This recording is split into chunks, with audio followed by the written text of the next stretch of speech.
नमस्कार, आपके साथ मैं हूं करुणा शंकर शर्मा और बड़ी खबर के साथ शुरुआत करते हैं। टीएमसी के सांसद अभिषेक बनर्जी से जुड़ी है बड़ी खबर। अभिषेक बनर्जी की पत्नी को सीबीआई का समन जारी किया गया है। कोल स्कैम मामले पर सीबीआई ने यह समन भेजा है।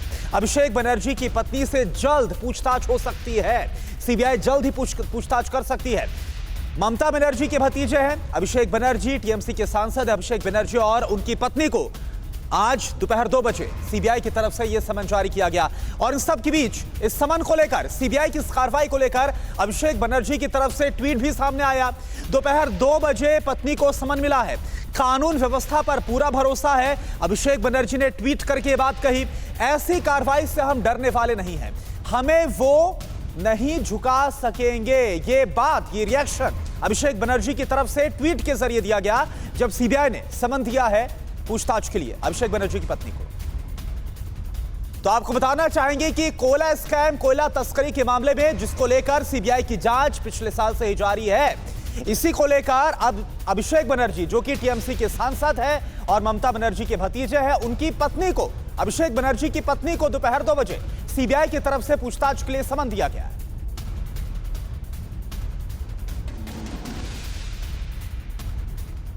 ये कोलकाता की राइटर्स बिल्डिंग है, सेक्रेटेरिएट का प्रतीक यहाँ के। और इस बीच में एक बड़ा डेवलपमेंट ये हुआ है कि टीएमसी सांसद अभिषेक बनर्जी के घर पर सीबीआई की टीम पहुंची है। सीबीआई की टीम ने वहां पहुंच करके समन दिया है और ये समन उनकी पत्नी रुचिरा बनर्जी के नाम पर है। आरोप है अभिषेक बनर्जी पर कि जो कोयला का घोटाला है उसमें बड़ी भागीदारी का आरोप ये है कि करोड़ों की कीमत का कोयला ब्लैक मार्केट में बेचा गया है और उसमें रुपयों का, दलाली का, इल्लीगल डीलिंग्स का आदान प्रदान हुआ है। विनय मिश्रा का नाम सामने आया था। विनय मिश्रा, जिसके खिलाफ लुकआउट नोटिस भी जारी किया गया है। विनय मिश्रा और अभिषेक बनर्जी के जो सूत्र बताते हैं कि बहुत ही करीबी रिश्ते हैं और इस मामले में विनय मिश्रा एक फ्रंट की तरह काम करता था। विनय मिश्रा फिलहाल फरार है, उसकी तलाश की जा रही है। लेकिन अभिषेक बनर्जी से इसी सिलसिले में पूछताछ करने के लिए सीबीआई की सूत्र बताते हैं कि 5 सदस्यों की टीम पहुंची थी। अभिषेक बनर्जी से मुलाकात हुई नहीं। उनकी पत्नी रुचिरा बनर्जी से पूछताछ करना है, चूंकि उनको भी सम्मन दिया गया और उसकी वजह आपको बता दें, कुछ ट्रांजैक्शंस, सूत्र बताते हैं कुछ ट्रांजैक्शंस हैं, बैंक ट्रांजैक्शंस, जिनको लेकर के सीबीआई पूछताछ करना चाहती है। और इस मामले में जांच लगातार तेज होती जा रही है और चूंकि चुनाव नजदीक हैं, ऐसे में इस जांच से यहां की सियासत में भी भूचाल आया हुआ है। कैमरामैन चेतन शर्मा के साथ अभिषेक उपाध्याय, टीवी9 भारतवर्ष, कोलकाता। और इस खबर से जुड़ी एक और बड़ी खबर आपको बता दें। सीबीआई समन के बाद बीजेपी ने भी अभिषेक बनर्जी पर हमला किया है। टीवी9 भारतवर्ष पर बीजेपी के बंगाल प्रभारी कैलाश विजयवर्गीय ने बड़ा आरोप लगाया। टीवी9 भारतवर्ष से बातचीत के दौरान कैलाश विजयवर्गीय का अभिषेक बनर्जी पर हमला। अभिषेक बनर्जी के खिलाफ मेरे पास सबूत हैं, कैलाश विजयवर्गीय की तरफ से कहा गया। टीएमसी के लोगों ने अभिषेक के खिलाफ सबूत दिए हैं, खुद टीएमसी के लोगों ने। पैसों के लेन देन के सारे तथ्य, सारे सबूत मेरे पास है। 6 महीने पहले ईडी, सीबीआई को जानकारी दी गई थी इस बारे में। कैलाश विजयवर्गीय से इस मुद्दे पर बात की हमारे संवाददाता अभिषेक उपाध्याय ने। पूरा रिएक्शन आप सुनिए। सीबीआई की टीम पहुंची है अभिषेक बनर्जी के घर पर, कोल स्कैम में पूछताछ कर रही है। कोल स्कैम आप लोग काफी दिन से उठाते रहे हैं मुद्दा, आप लोग रैलियों में भी उठाते रहे हैं, क्या आपके पास जानकारी है और इस टाइम पर क्या वजह है? देखिए, विनय मिश्रा अभिषेक जी के खास दोस्त हैं।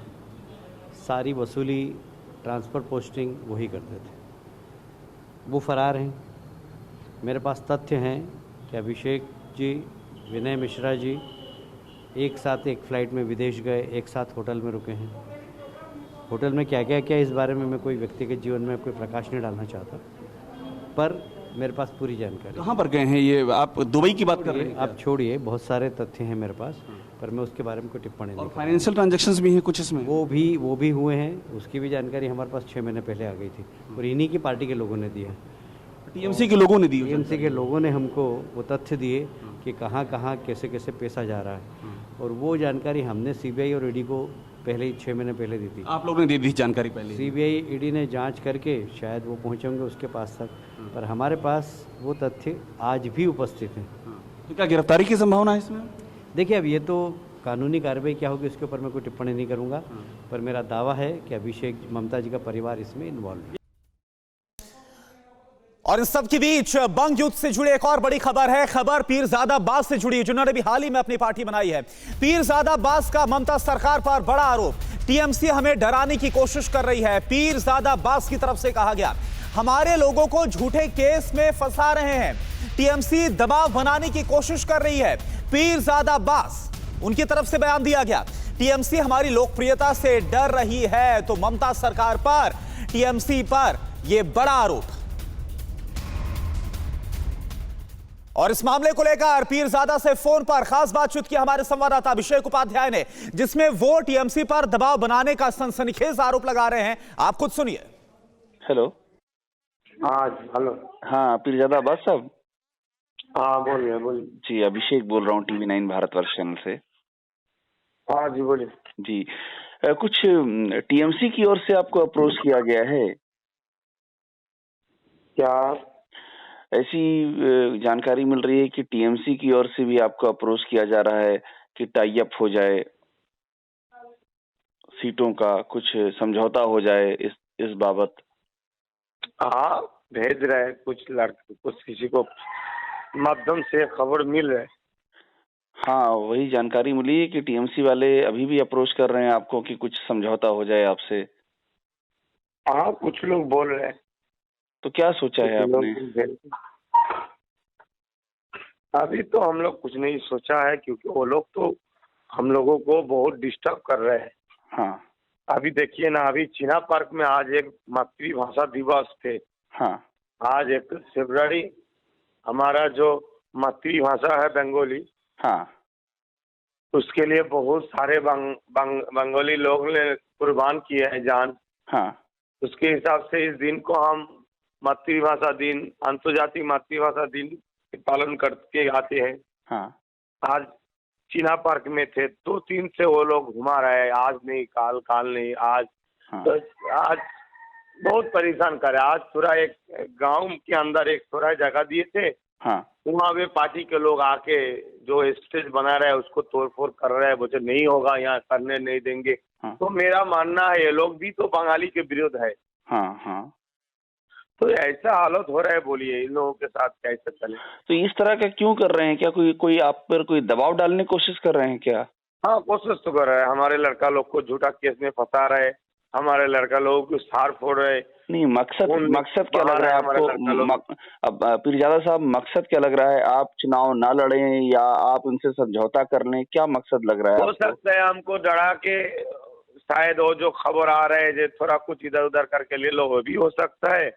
हाँ शायद हम डर के उसके साथ चले जाए, ठीक है तुम अगर हमको कुछ नहीं दोगी तो फिर भी हम तुम्हारे साथ रहेंगे। हाँ। तुम थोड़ा हमको देख लो, ये भी हो सकता है। दबा के हमको उसके पास ले जाने की कोशिश कर रहे, ये भी हो सकता है। हाँ हाँ। और दूसरा बात है हम लोग अगर चुनाव में लड़े तो उन लोगों के लिए, वो लोगों को डर है कि उनका नुकसान हो जाएगा, इसीलिए शायद हमारा लड़का लोग को धमका रहे, मार रहे, झूठा केस में फंसा रहे। जो लोग चुनाव करेंगे, जो पहले सारी के मुंह में है, उन लोगों को झूठा केस में जेल में घुसाने की कोशिश कर रहे। माने यहाँ गणतंत्र के बारे में, गणतंत्र कुछ नहीं है, ये सब अपना राजतंत्र चलाना चालू कर दिया है लोग। तो पीरजादा अब्बास सिद्दीकी के आरोप आपने सुने। और इस बीच एक और बड़ी खबर बता दें, बीजेपी का रिएक्शन भी इस पर सामने आया है। कैलाश विजयवर्गीय ने TV9 रिपोर्टर अभिषेक उपाध्याय से बातचीत में कहा कि टीएमसी का दबाव ज्यादा नहीं चलेगा, बंगाल की जनता ने विद्रोह कर दिया है। कैलाश विजयवर्गीय ने क्या कहा, आप देखिए। फुरफुरा शरीफ में हमने बात की है, वहां के पीरजादा ये कह रहे हैं कि उन पर दबाव डाला जा रहा है टीएमसी की ओर से कि वो टीएमसी के साथ आ जाएं। उन्होंने हमसे ये कहा है। तो वो सामान्य बात है, टीएमसी के लोग तो सब पे दबाव डालते हैं, हम पे कितना दबाव डालते हैं, पर शेर की तरह डटे हुए हैं यहाँ पर। और इसलिए दबाव डालना और दबाव डाल के राजनीति करना, ये टीएमसी का राजनीति करने का एक महत्वपूर्ण हिस्सा है। पर अब ये दबाव ज़्यादा नहीं चलेगा, जनता ने विद्रोह कर दिया टीएमसी के खिलाफ। इस बार लेफ्ट और कांग्रेस और फुरफुरा शरीफ की आपस में बातचीत चल रही है, ऐसे में उनका ये कहना कि टीएमसी हमको अप्रोच कर रही है, हमको परेशान कर रही है, प्रताड़ित कर रही है। देखिए, उनको डिप्टी सीएम का प्रॉमिस किया है, टीएमसी ने, और मुझे लगता है पीरजादा अब्बास को।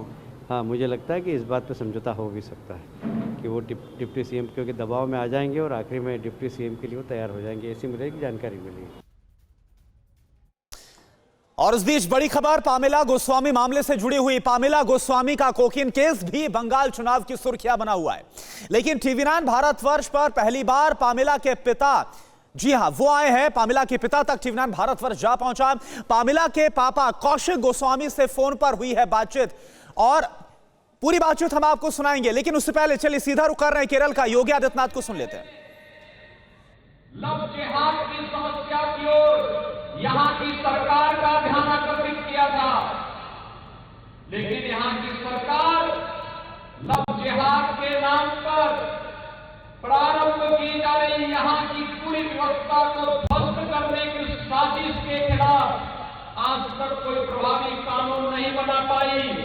लेकिन उत्तर प्रदेश के अंदर कुछ ही केस आए थे, लव जिहाद के खिलाफ एक सख्त कानून बना करके हम लोगों ने ऐसे तत्वों के खिलाफ कार्रवाई करना प्रारंभ किया है।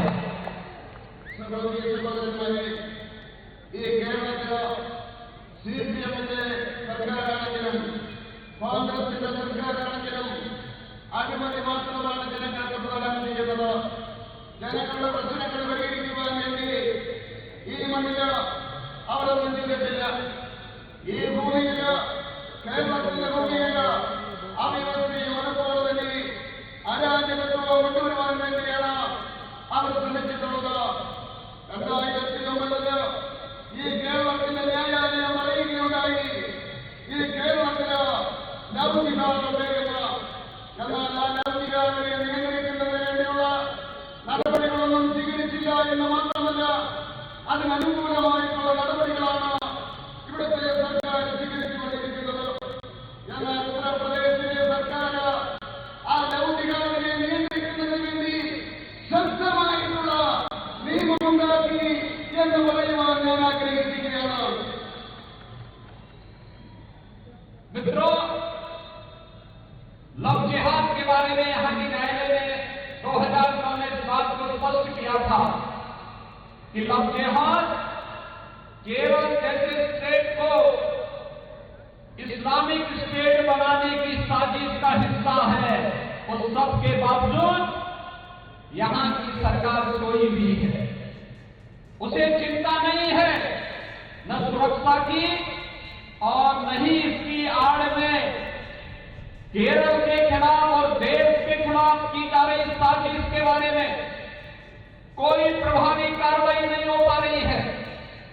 हम सबको इसके खिलाफ जागरूक होना पड़ेगा और इसीलिए आज केरल की आवश्यकता है भारतीय जनता पार्टी।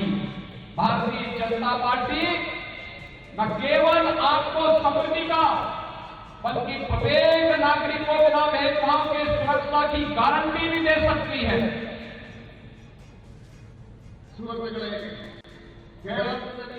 तो यूपी के सीएम योगी आदित्यनाथ को आप सुन रहे हैं और केरल के कासरगोड में यह रैली। और यूपी में लव जिहाद के खिलाफ कानून बनाया गया, लेकिन केरल की सरकार ऐसा नहीं कर पाई है। अलग अलग मामले सामने आने के बाद केरल की सरकार ऐसा नहीं कर पाई तमाम मसलों को लेकर, और इसकी आड़ में कैसे एक बड़ी साजिश का अंजाम दिया जा रहा है, ये योगी आदित्यनाथ की तरफ से जो केरल के कासरगोड में जनसभा की जा रही है उसमें ये बात कही जा रही है। आपको बता दें केरल में इसी साल विधानसभा चुनाव होने हैं और इससे पहले केरल के कासरगोड में यह जनसभा योगी आदित्यनाथ की हुंकार जो कि इस वक्त आप सुन रहे हैं।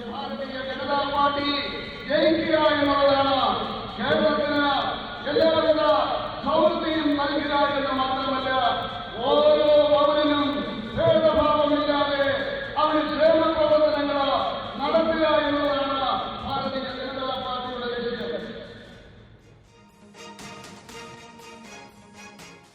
और योगी आदित्यनाथ की इस सभा से और क्या बड़ी बात है वो आपको आगे हम बताएंगे, पूरी अपडेट देंगे। लेकिन इन सब के बीच एक बार फिर से रुख करते हैं पश्चिम बंगाल का। पामेला गोस्वामी के जो कोकीन के इस मामले में उनके पिता से टीवी9 भारतवर्ष ने बात की है और इस बातचीत में क्या खुलासा किया है पामेला के पिता ने, आप देखिए। हेलो कौशिक जी। हाँ जी। कौशिक जी, मैं अभिषेक उपाध्याय बोल रहा हूँ टीवी9 भारतवर्ष चैनल से। आपसे बात करना चाह रहा था मैं। आपकी एक चिट्ठी सामने आई है उसको लेकर के चर्चा हो रही है सर आप 25 तारीख तक वो ये है, वो कस्टडी में है। हाँ वो निकाल आए तभी बात करेंगे सभी के साथ। नहीं वो ठीक इससे है पहले लेकिन बात नहीं पर करेंगे। आपकी चिट्ठी तो आई है उस पर तो आप बात करेंगे ना हमारा चिट्ठी अबाउट आवर चिट्ठी वो भी बात करेंगे। उसको पहले सोल्यूशन होने दो, वो क्या किया है क्या नहीं किया है, solution होने दीजिए, ठीक है। नहीं, आप क्या मानते हैं साजिश है कोई आपकी बेटी के खिलाफ?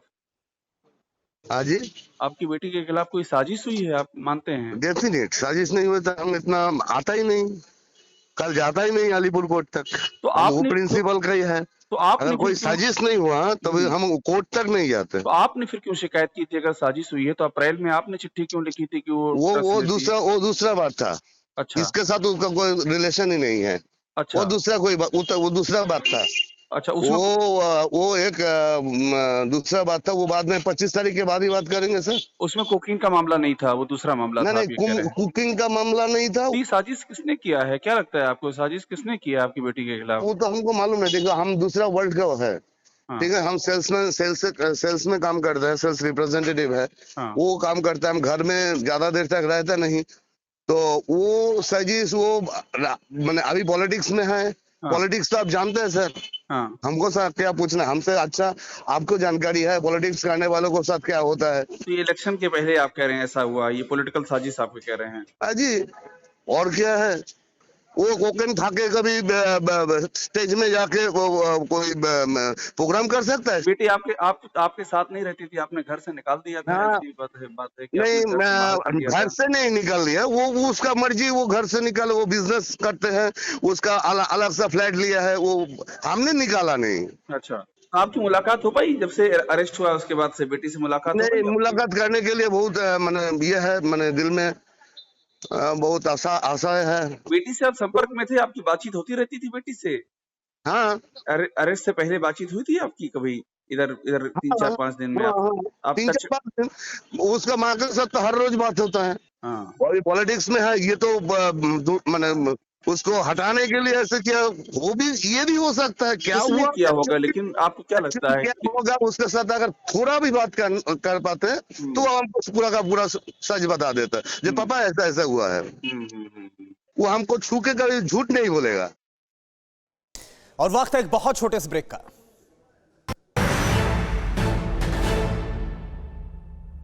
अड़ी सोमवार से शुक्रवार शाम 6 बजे सिर्फ TV9 भारतवर्ष पर।